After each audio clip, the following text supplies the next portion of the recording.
March was the global storm. That was like the last big open beta we had, and that's when they introduced Mashmak for the first time, like to the public, which was a complete game changer as far as everyone knew this was a PvP game. And so suddenly you had this appeal to a whole new audience, and even that, there was still kind of an identity crisis with what they wanted Mashmak to be.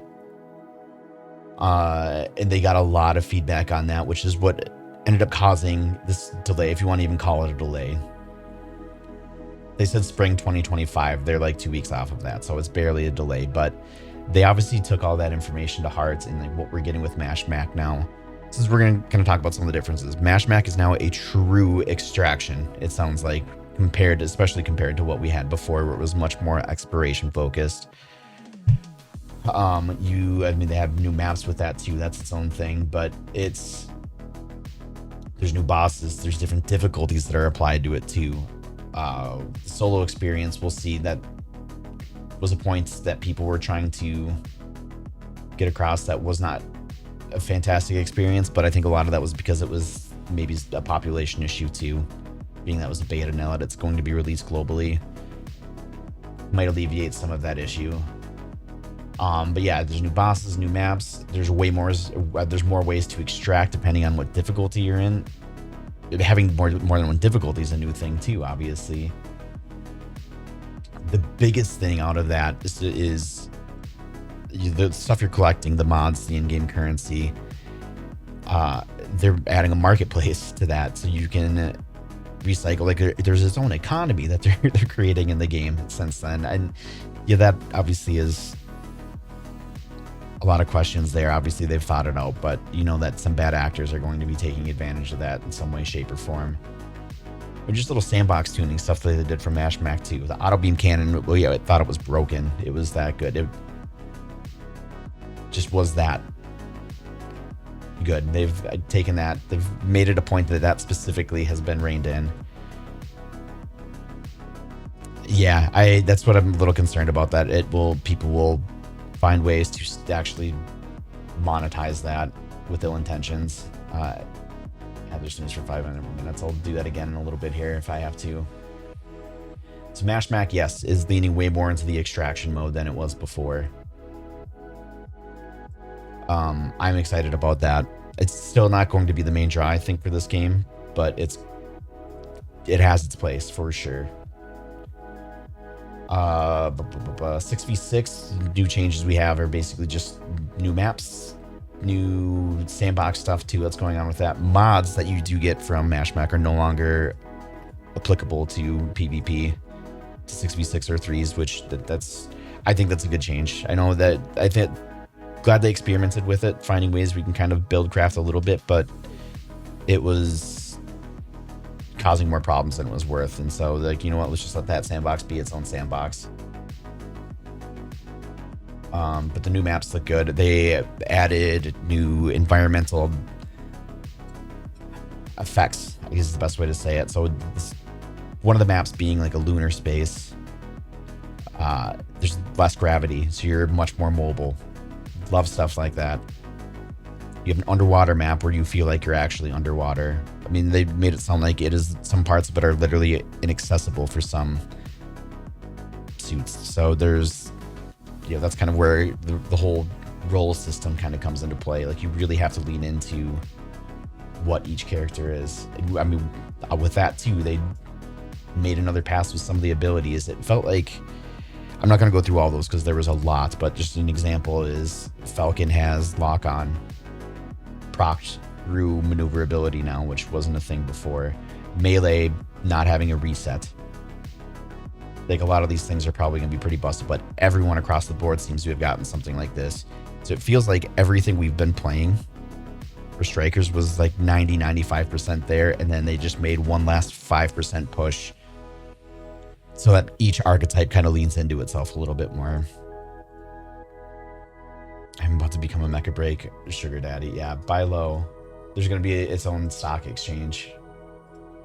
But yeah, we have 4 new maps. Maybe 5 new maps. I think they said 10 maps in Verge. I had some of them down. There's Poseidon Armory. That's the underwater map.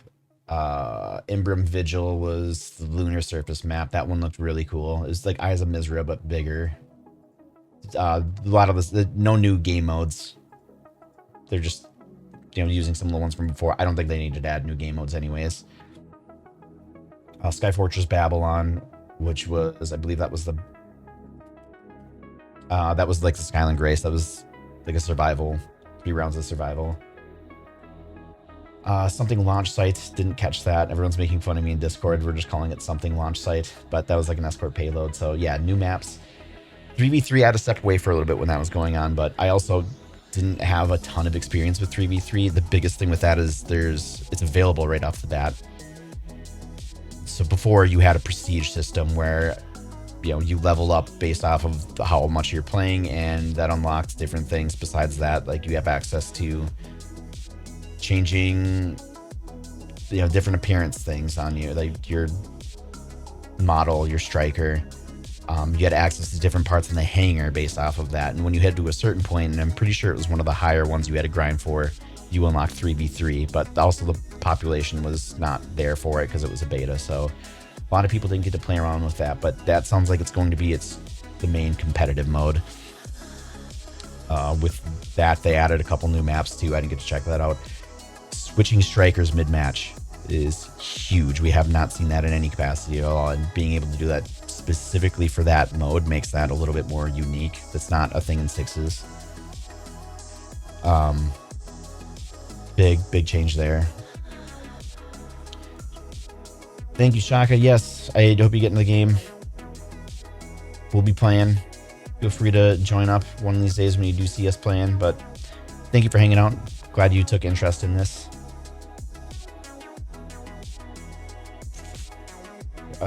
There's a couple other things I was trying to cover here. There was a lot. One thing with Mashmak too was also just the weapons that load in. Oh yeah, these weapons load in too in 3v3. So you have the modular weapons and they're randomized. So basically, if you're comparing this to Destiny, you have like a heavy round.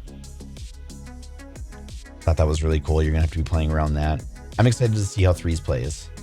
This is the last time I can snooze.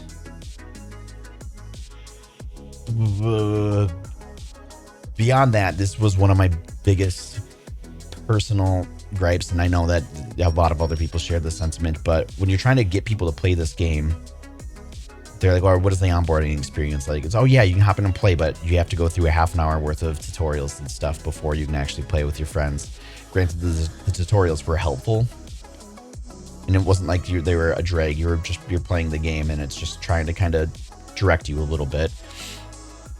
But that's just not very user-friendly, I think, when people are not user-friendly. It's not very socially intuitive when you have friends that just want to hop in there. So they did add a veteran mode that lets you skip all of that. Granted, that stuff is still available to visit. I recommend that you do. I mean, they make challenges out of that too. It becomes a chase. I know, Blackjack, you were doing that with your own, like, you get your favorite striker and you're trying to do these challenges to you get a title. I think they're probably going to associate cosmetics with it. But that, yeah, becomes its own chase at some point. Yeah, similar how, yeah, like Final Fantasy has, you get to play your own way there too, but you're not being gate kept. So that's big. It makes it a lot easier to promote the game and getting people to play. They also added a couple other little quality of life changes that are definitely going to make it less overwhelming. They added environmental compatibility ratings for each one. I wonder if that's going to change how map selection works. Like, if we know the maps ahead of time, because as it works right now, you're picking a striker, then you load into a map. So you kind of got to get lucky. So I wonder if they'll either rearrange that or if they will add map voting. Remains to be seen there, but still, the fact that they had the environmental capabilities or compatibility, that's big, especially with new maps and because the environments are so much more interactive. So that lets people kind of figure out what they want to play a little bit more. The mastery stuff is really dope. It is frustrating. It's one of those ones you spend, it reminds me of like an Elden Ring boss, like that kind of a chase. Like, you run one challenge for 3 hours, lose your mind, keep on saying, no, just one more, I'm going to get closer. And then you are pretty jacked when you actually, it's that same high when you actually finally complete it. and that you get rewarded for it too. Like, I was super pumped wearing that title for a little bit on Falcon. So yes, those are some of the things with Verge, Mashmak, and Aces. I don't know if there was anything else to cover there, but yeah, that's a lot of what's different from Global Storm. Some of the other things too with Mashmak, the in-game economy there too, like the ammo economy, everything's a lot more meaningful. So again, leaning more towards the purest form of an extraction, where every single decision you make has to be, even down to the bullet, has to be done with purpose. Customization itself and the social stuff is big. They've talked about some of this in previous streams since Global Storm, but they're adding things like jetpacks. You have an armory. There's more exploration you can do with your striker. Again, they confirmed it, but that's not coming with this. But the jetpacks is a fun, dumb little detail. One of the things that I hated the most is, like, I'm gonna do all this cool stuff and customizing my hangar, making it mine, but nobody, like, I'm just showing it off while I'm walking around. They made it an actual social space, so you can invite people to it. You can go to other people's, show off some of the stuff you're doing. It's completely changes how you approach that now. Like, that is a lot more meaningful. I want to be showing that stuff off. Do I need to fire, or do I want to fire this $3,000 missile? There's going to be more customization with like more skins and things like that coming for strikers too. We saw some of that through the battle pass. I imagine there's still going to be more beyond that too, because that's probably where their big money makers are going to be. They still, at the end of the day, have to keep the lights on. Yeah, they added other little things to the social space. They added a gym. That was kind of a gripe. You have to actually get access to the gym. Like, you have to earn a pass to it. And apparently it's speculated that resets seasonally, which it's the standard season model too. You get three months, 4 seasons a year. Battle pass with fixed cosmetics. But you have an in-game gym membership too. I mean, it's something to chase. You're doing it with an in-game currency. It gives you a reason to pursue that. Otherwise, you just don't do it. I mean, that's for people that really want to get into the photo mode and the immersion, because the customization is going to end up being its own game. I can't avoid these ads this time, but you got them coming in a minute. They only go for 30 seconds. So yeah, the social space is big. The customization itself too. Now, this was massive. I'm sure this is a thing in other games, but this is pretty new to me. But you can auction off your preset character designs. So you can actually earn in-game currency from doing the drip game. I mean, that is going to become its own part of this game. People are going to be playing it just for that, for the most part. I think that's huge. It gives you a reason to actually spend time doing that too. You're gonna have creators that are focused solely on that. So I think that's just putting those things out in the wild. Gizmo's gonna have a field day seeing his children in the wild. I mean, as far as the pilots go, they're adding a lot of things that they teased this at one point. So take all this with a grain of salt, but they wanted to have like pilot combat, some capacity of that. That's a goal of theirs. Yeah, Gizmo's seeds just running around. So yeah, we know what the seasons look like now too. Most of that's gonna be tied with cosmetics. The cosmetics are all specific. We saw some of them, like Skyrider had fire wings. They look dope as hell. Panther has like that fire lance skin. There was a couple of other ones too, but you kind of get the idea. It doesn't sound like they're going to be revisited. You're not going to be able to revisit them, so that's where some of the FOMO is going to be. I'm sure they'll still reissue some of these as they go. But as of right now, as it sits, it sounds like, yeah, battle passes are there. There isn't a ton to grind, so you don't need to like spend all 3 months of the season just busting your ass to get it. It sounds like it's going to be relatively forgiving. The 3 new strikers are going to be locked behind that, not behind the battle pass, but behind the in-game currency that you're earning. You get a maximum 15k. Basically, if you're grinding the game, doing the challenges, you can unlock 1 striker a week. Then that's just the new ones. So 3 weeks, you'll have all 3 of them. The rest of them all come with launch, and those 3 were Inferno, Stellaris, Serenith. Yeah, cosmetics were pretty, I mean, they're only going to get better too. You know that they're going to be doing different themed ones too, like per time of year. And eventually they're going to be doing crossovers. Just the way you heard how Chris was talking at the end, like this game is for a very specific demographic. Because it's such a niche genre, and they really want to lean into that. So you know that they're going to end up doing some really dope crossovers.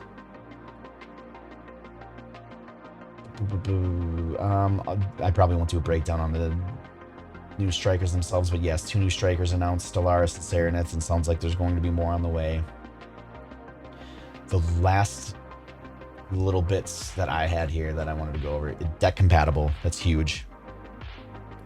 I once again confirmed it is coming to PS. I know that was in question whether or not it was going to at all, but it is coming to PS. We just don't know when yet, probably towards the end of the year. I don't know. Be surprised if they do. I mean, it's... I know there's geopolitical things that are going on too, just with what, you know, it's a game out of China, and we see that spill over into things like this, so who knows. Ghost in the Shell, I mean, they could very easily do like a Pacific Rim. Chris mentioned Godzilla, why not throw a MechaGodzilla skin in there? Gundam would be very on the nose. Maybe they'll save that for like a big reveal later. Yeah, so it is deck compatible, which was not very, it didn't play great before. Granted, again, that was a beta. I'm also not playing on an OLED. MechaBREAK is Amazing Season. It's the developer, and yes, they're a Chinese company. There are going to be rewards at launch. There's a referral one. You get an in-game insignia. I'm gonna wait to see how the details on that work, but I will definitely be promoting that. Chris put a bounty on himself. If you run into him in the wild, there's and you win, you get special cosmetics associated with that. I love that. There's also going to be live stream drops, which that's nothing new there. They've been doing that with either in-game currency, loot boxes, things like that. They did announce specs too, which is pretty standard if you want the higher end stuff. I think it was 16 gig i7, 3070 was their recommendation, maybe even 3060. 3060. So, oh, they're replaying it. They're doing another one. Oh my god.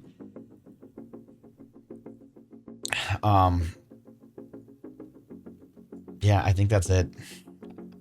I'm sure there's more. I can break down all the other stuff a little bit more in depth, but that's the long and short of it. Things that have changed. So we've seen a lot of development since March, especially with Mashmak, and then just some sandbox changes. How are you, Adam?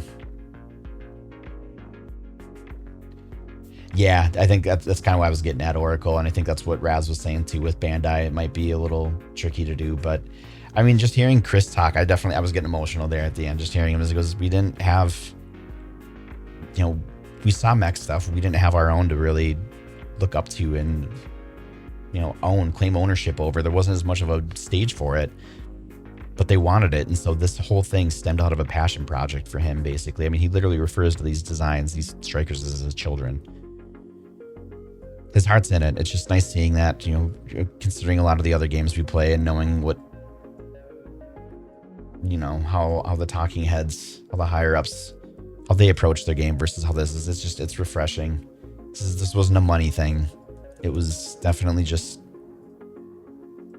you know, this is what he set out he wanted to do one day, and he's doing it. And there's something there. He wants to make sure that there's going to be a stage for it. You love to see it. I mean, the fact that he's just playing the game, you could tell he was bothered, like when the matches were ending at the beginning. He's like, I don't want to keep talking. I just want to keep playing the game. And it's just like me for real. Yeah, we're there. We're close. We're so close. Week away. I got to call it. I got to get to work. I'm sure my wife is sick of hearing me yap behind me here too. But yes, we'll be live at launch. I gotta confirm when that's going to be, but I do know that the day of launch, this is well after it actually launches, I'll be live around 1 p.m. Central. Probably doing my own thing for like an hour, and then Chrismo and Bona will be joining us. We'll be hanging out hour or two doing doing our shenanigans. We'll be playing it periodically throughout the week too. It is a holiday week and we are traveling, so I won't be grinding too hard. But you know, it's here to stay. There's no timetable anymore. I don't want to burn myself out on it either. So we'll be at it. We'll be pacing ourselves, but this is one of those things I definitely want to be playing with the community. So if you have any interest in playing it, you can hop on our Discord, come by stream. I will definitely make it a point to have dedicated community streams. You can add it on your wish list on Steam now, if you haven't already. Yeah, there's something special. There really is something special here. And just seeing some of the folks in the community I've been fortunate enough to meet, not really interact with a ton yet, but have had some good conversations with. I mean, there's the foundation for an awesome community here too. There's obviously going to be shitters because that's just how the internet works. But we definitely want to carve out our own wholesome corner, welcoming corner. I mean, this game was made for a very specific demographic. It's a lot of that is, you know, people that grew up watching Gundam and Transformers, things like that. I know what, not technically back, but big ass robots, you get it.